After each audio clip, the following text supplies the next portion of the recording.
Hi, this is the Fulton County Library System, and I'm Catherine, and today we'll be doing a streaming story time. I guess we'll give everyone a minute to just kind of get logged in, and we'll get started.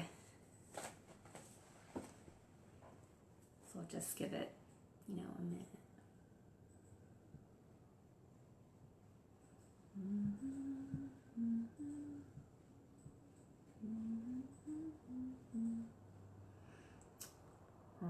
I guess normally I like to start with a song before we jump into stories. So I like to do a song that uses sign language. It's kind of like a beginning and ending song, and I'll go ahead and do a few of the signs so that way when it comes time to do the song, we'll know them already. So the first sign is just going to be a simple hello. You can just say hello. The next sign that you need to know for this song is friends or friend.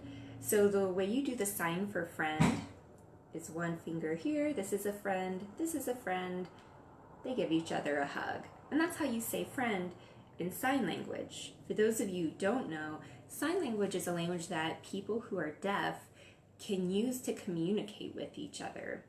So we've learned hello, we've learned friend, and then the next one we're going to learn is it's time. It's time.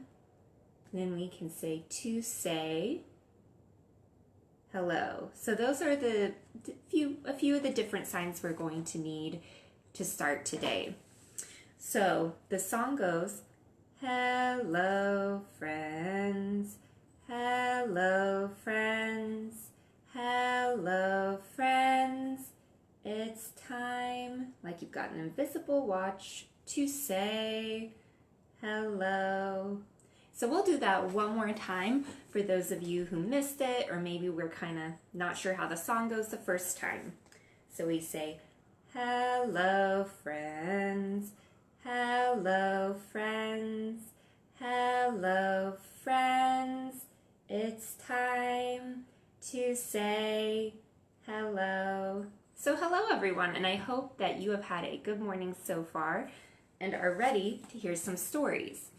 Now, I don't have a big selection of books right now. I can't really go get any. So I'm working with what I got. So I apologize if you've heard some of these before, or I don't know if they've been read recently. But we're going to start with one of my personal favorites from when I was a kid, Corduroy.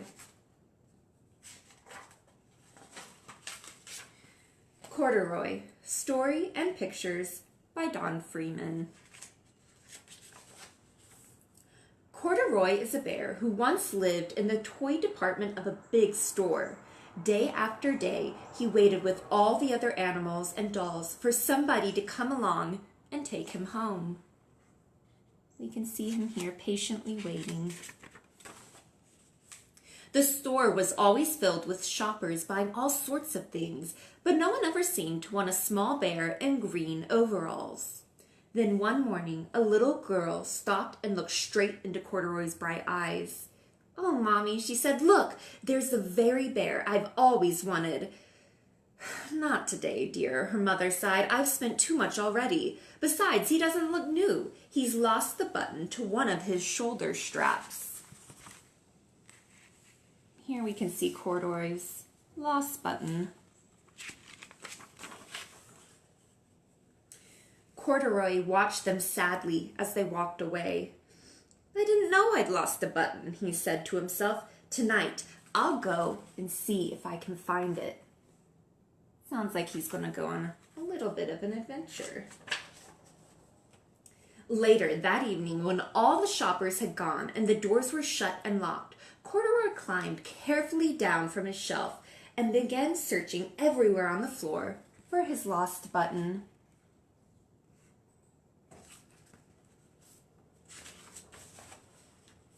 Suddenly, he felt the floor moving under him. Quite by accident, he had stepped onto an escalator, and up he went. Could this be a mountain? He wondered. I think I've always wanted to climb a mountain. Is he climbing a mountain?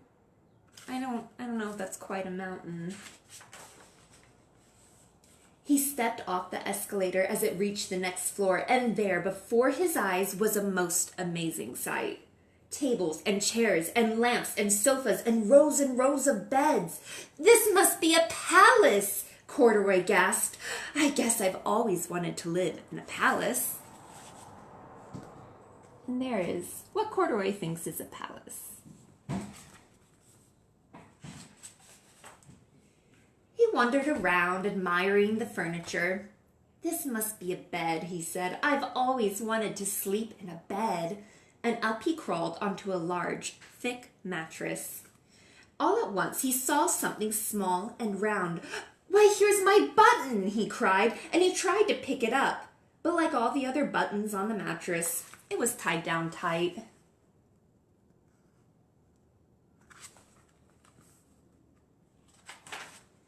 He yanked and pulled with both paws until, pop! Off came the button, and off the mattress Corduroy toppled. Bang! Into a tall floor lamp, and over it fell with a crash.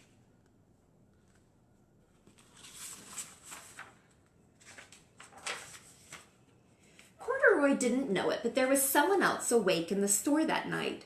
The night watchman was going his rounds on the floor above. When he heard the crash, he came dashing down the escalator. "Now, who in the world did that?" he exclaimed. "Somebody must be hiding around here."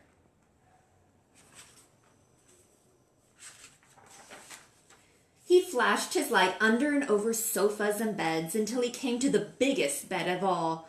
And there he saw 2 fuzzy brown ears sticking up from under the cover. "Hello," he said. "How did you get upstairs?"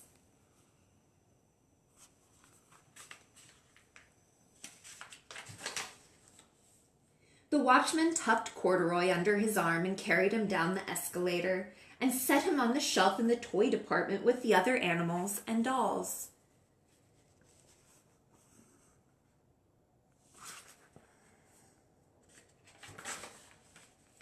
Corduroy was just waking up when the first customers came into the store in the morning, and there, looking at him with a wide, warm smile, was the same little girl he'd seen only the day before.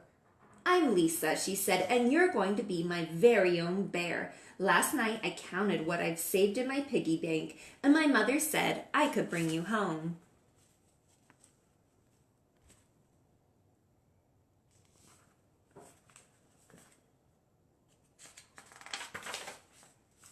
"Shall I put him in a box for you?" the saleslady asked.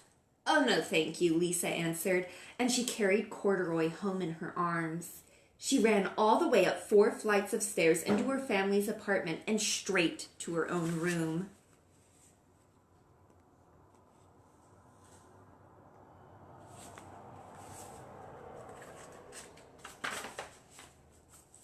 Corduroy blinked. There was a chair and a chest of drawers, and alongside a girl-sized bed stood a little bed just the right size for him. The room was small, nothing like that enormous palace in the department store. "This must be a home," he said. "I know I've always wanted a home." Lisa sat down with Corduroy on her lap and began to sew a button on his overalls. "I like you the way you are," she said, "but you'll be more comfortable with your shoulder strap fastened."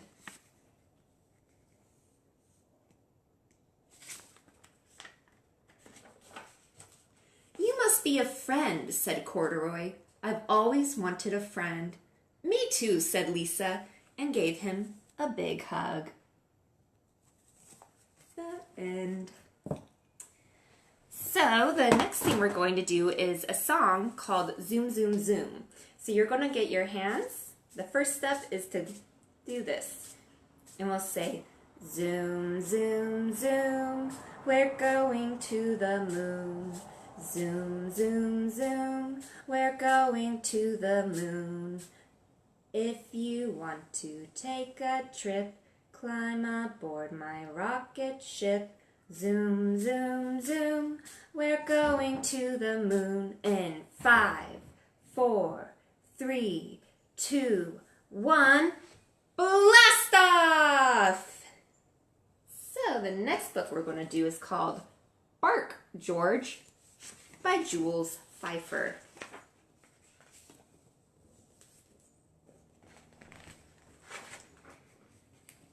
George's mother said, "Bark, George." George went, "Meow."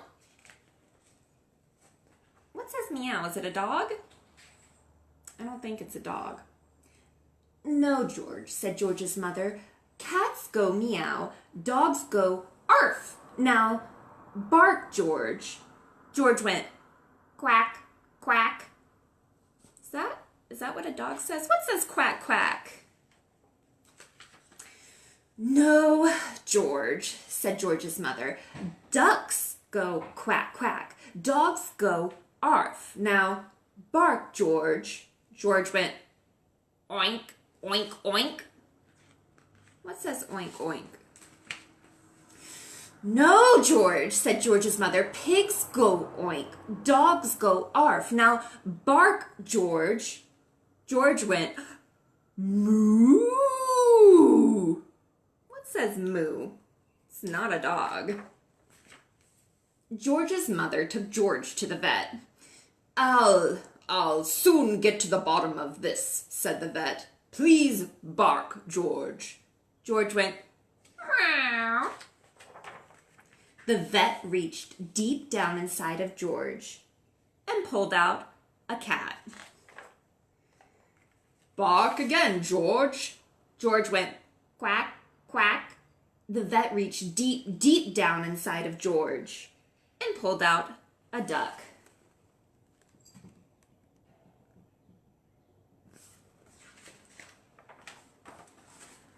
"Bark again, George." George went, "Oink." The vet reached deep, deep, deep down inside of George and pulled out a pig.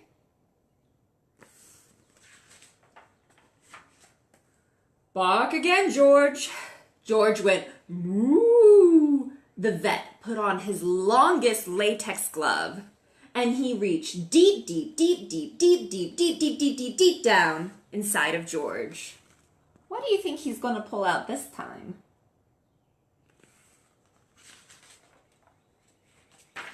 And he pulled out a cow.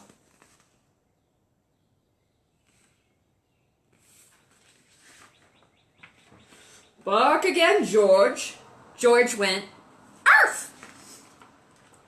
George's mother was so thrilled that she kissed the vet, and the cat, and the duck, and the pig, and the cow.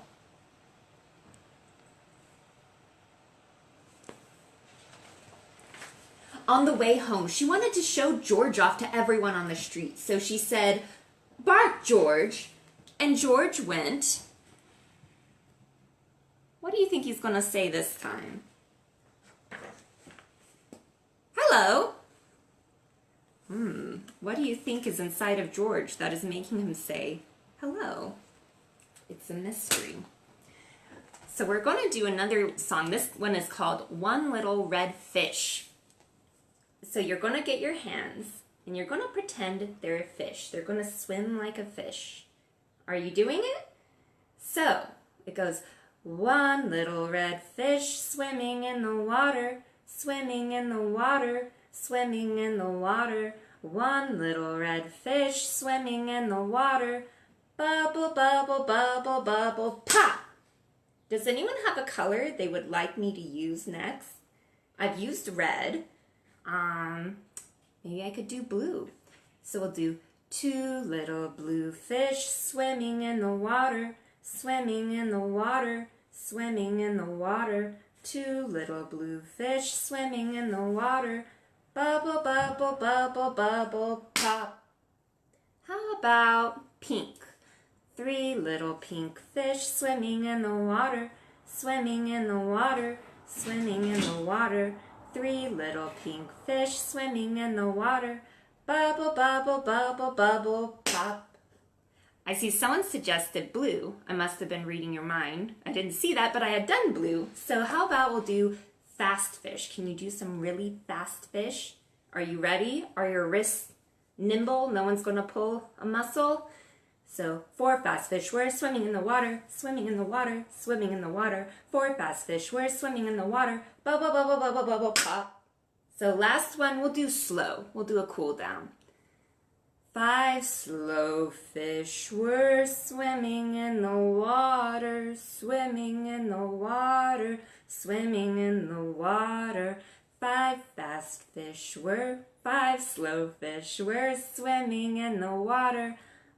Bubble, bubble, bubble, bubble, pop. The last book we're going to do today is called Alan's Big Scary Teeth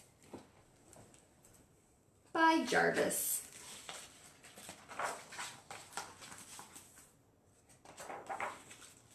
Alan came from a long line of very scary alligators. He was known throughout the jungle for his scaring. It was what he did best.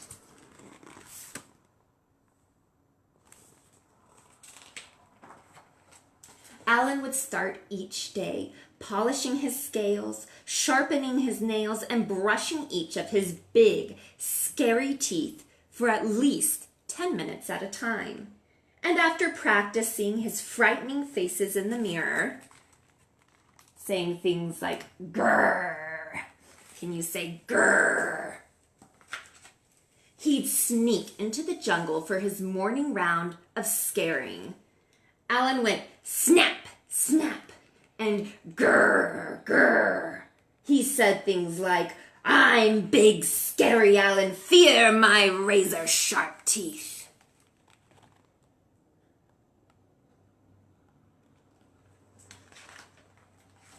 He made the frogs leap off their lily pads, the monkeys tumble from their trees, and the parrots screech in terrible terror. Snap, snap, grrr, eek, squawk, arr. Wah-ha-ha, I love being scary, said Alan. And there's the picture.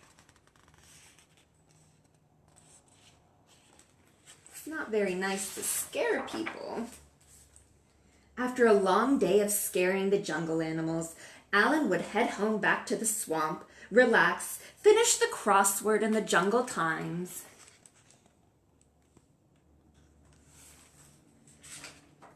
And take out his false teeth.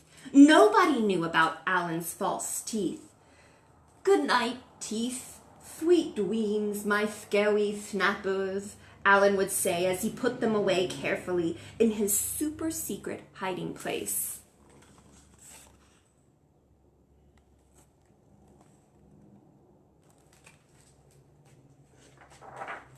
One morning, Barry the Beaver was up early collecting wood and came across a dozing Alan. Terrified that Alan might wake up and gobble him whole, he quickly dived behind a bush. Phew, that was close, thought Barry, just as a set of false teeth fell out of a bush with a very familiar snap, snap.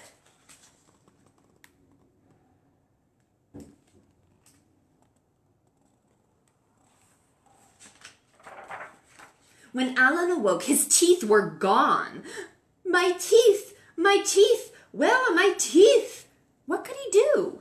Maybe no one would notice. Could he still be scary without them? He decided to head into the jungle as usual. He made the frogs leap off their lily pads, the monkeys tumble from the trees, and the parrots screech.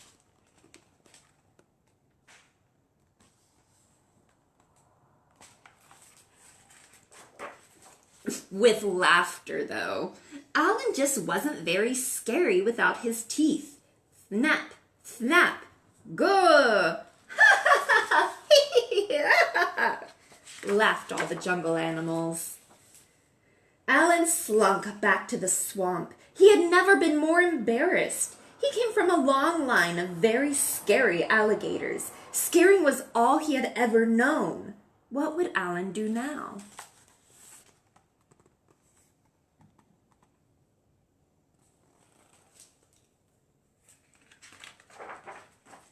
Poor Alan began to cry, just a bit at first.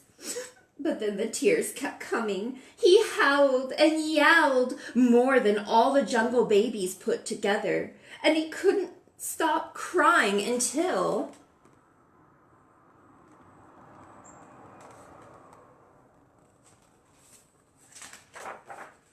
The next morning, when all the animals turned up at Alan's swamp with his big, scary teeth. "We'll give you your teeth back," said the frog. "Willie," said Alan. "On one condition," said the parrot. "You have to stop scaring us." "But what will I do? I don't know how to do anything else."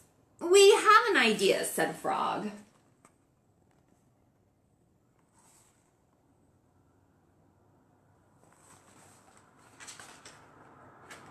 And so every day, after polishing his scales, sharpening his nails, and brushing his big, scary teeth, Alan headed into the jungle and became Alan the gardener, Alan the hairdresser, and Alan the dentist.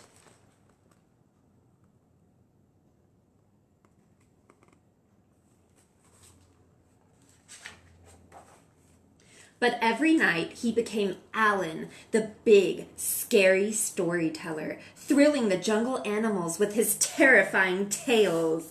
"Wahaha! I love being scary," said Alan.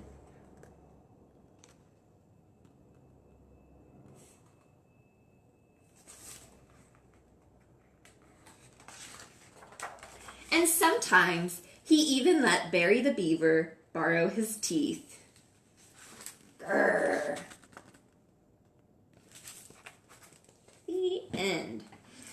So we're going to do a goodbye song. It's going to be really similar to the Hello Friends song we did, but instead of hello, we'll be saying goodbye. So can you get your hands and say, "Goodbye, friends. Goodbye, friends. Goodbye, friends. It's time to say goodbye." We'll do it one more time for, those of you who need us to do it again. So we'll say, "Goodbye, friends. Goodbye, friends. Goodbye, friends. It's time to say goodbye." So thank you for watching. We'll see you soon.